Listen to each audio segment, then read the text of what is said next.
নমস্কাৰ বন্ধু বান্ধৱীসকল আমাৰ ফেমিলি কিচেনৰ আন্টি ভিডিঅ'লৈ আপোনালোকক স্বাগতম জনাইছোঁ। আজি মই আপোনালোকৰ বাবে লৈ আহিছোঁ ৰঙালাও ফুলৰ কণীৰে বনোৱা এটা খুবেই টেষ্টি ৰেচিপি ৰঙালাও ফুলৰ চপ। ৰেচিপিটো ভাল লাগিলে লাইক কৰিব, শ্বেয়াৰ কৰিব, কমেণ্ট কৰিবলৈ নাপাহৰিব।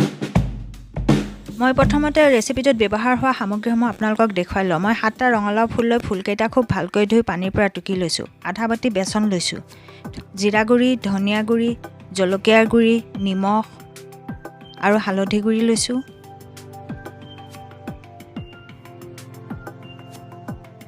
আৰু এটা কুকুৰাৰ কণী লৈছোঁ। আপোনালোকে অৱশ্যে হাঁহৰ কণীও ল'ব পাৰে। এটা কথা লক্ষ্য ৰাখিব যে ইয়াত মই ব্যৱহাৰ কৰা সামগ্ৰীসমূহৰ পৰিমাণ 7টা ফুলৰ বাবেহে। আপোনালোকে ফুলৰ পৰিমাণ বেছি হ'লে সামগ্ৰীসমূহ বঢ়াই ল'ব।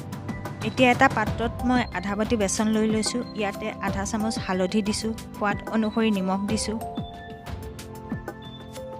আধা চাহ চামুচ জলকীয়া গুড়ি দিছোঁ। আপোনালোকে যদি জ্বলা বেছি খায় তেতিয়াহ'লে জলকীয়া গুড়িৰ পৰিমাণটো বঢ়াই ল'ব। আধা চাহ চামুচ জিৰা গুড়ি দিছোঁ, আধা চাহ চামুচ ধনিয়া গুড়ি দিছোঁ, 1/4 টিস্পুনমান কালজিৰা দিছোঁ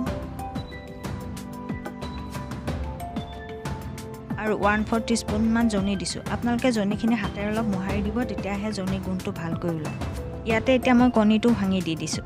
এতিয়া এই গোটেইখিনি সামগ্ৰী ভালদৰে মিহলি কৰি মই এটা ঘোল বনাই ল'ম। সামগ্ৰীসমূহ খুব ভালকৈ মিহলি কৰিব যাতে ইয়াত কোনো লাম নাথাকে। এতিয়া ঘোলটো ডাঠ হৈ থকাৰ বাবে মই ইয়াত অলপ পানী মিহলি কৰিম। আপোনালোকে পানী খুব লাহে লাহে অলপ অলপকৈ মিলাব, নহ'লে ঘোলটো পাতল হৈ যাব পাৰে। ঘোলটো অলপ ডাঠ হৈ থকাৰ বাবে মই আৰু অলপ পানী মিলালোঁ। এতিয়াও অলপ ডাঠ হৈ আছে, গতিকে মই আৰু অকণমান পানী মিলালোঁ আৰু খুব ভালকৈ ঘুটি দিলোঁ।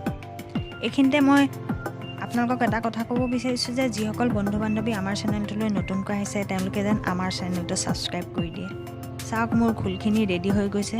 খুব বেছি পাতলো হোৱা নাই, খুব বেছি ডাঠো হোৱা নাই। ঘোলটো এনেকুৱাই হ'ব লাগিব।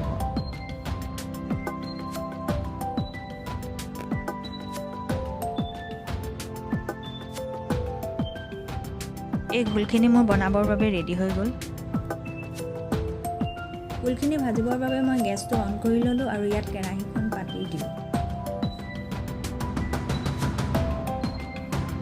কেৰাহীত মই মিঠাতেল দিছোঁ, দি গৰম হ'বৰ বাবে দিছোঁ। আপোনালোকে অৱশ্যে ৰিফাইন তেলো ব্যৱহাৰ কৰিব পাৰে।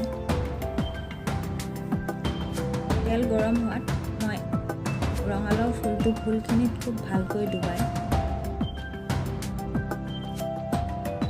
তেলত দি দিছোঁ। আপোনালোকে এটা কথা লক্ষ্য ৰাখিব যাতে তেলখিনি বৰ বেছি গৰম নহয়, নহ'লে দিয়াৰ লগে লগেই ফুলটো দেই যাব পাৰে।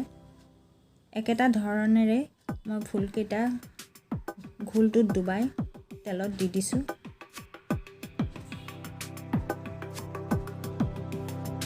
এনেধৰণে 4টা ফুল মই তেলত দি দিছোঁ। আপোনালোকে ফুলখিনি দিয়াৰ পিছত গেছৰ ফ্লেমটো ল' কৰি দিব। ফুলকেইটা ভাজ খাওঁতে বৰ বেছি সময় নালাগে, যিহেতু ফুল সিজোঁতে বৰ বেছি টাইম নালাগে, প্ৰায় 2 মিনিটমান ভাজিলেই হ'ব। 2 মিনিটমানৰ পাছত আপোনালোকে ফুলকেইটা লুটিয়াই দিব।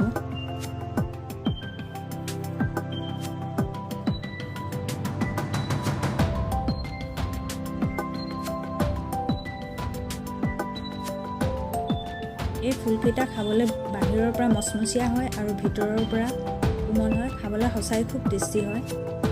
আপোনালোকে এবাৰ বনাই খাই চাবচোন।